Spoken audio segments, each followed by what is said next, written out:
Richmond, Virginia, 2016. Samir is a 62-year-old welder working on a contract job in an industrial plant.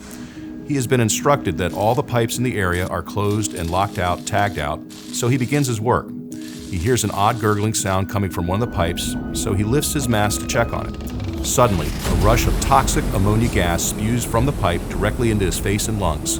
Samir falls to the ground but is unable to call out for help because his vocal cords have been severely damaged by the gas. An ambulance rushes him to the hospital where he is put on oxygen and a feeding tube because of the injuries to his throat and lungs.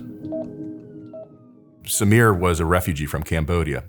He came to the United States in 1990, was sponsored by a family, really didn't have many skills to speak of. And so he worked mainly as a dishwasher. And one day he saw an ad for going to class to welding school. So he would work during the day and at nights go to welding school. Really kind of the American dream. Came here with nothing, worked his way up, and made a pretty decent living, had a good family, and was doing pretty well at the time of the accident.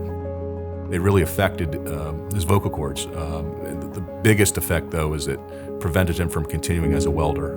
Because of the particulates in the air, he just simply could not continue to be a welder, something that he'd worked on his entire life and really was an American success story, and unfortunately that was taken from him. The thing that first hit me when I met Samir is that he lived through the killing fields in Cambodia and Pol Pot. I mean, just a tremendous story, and to have that all taken away from him because of somebody else's negligence, it was just a compelling story, and I want to do what I could to get him properly compensated.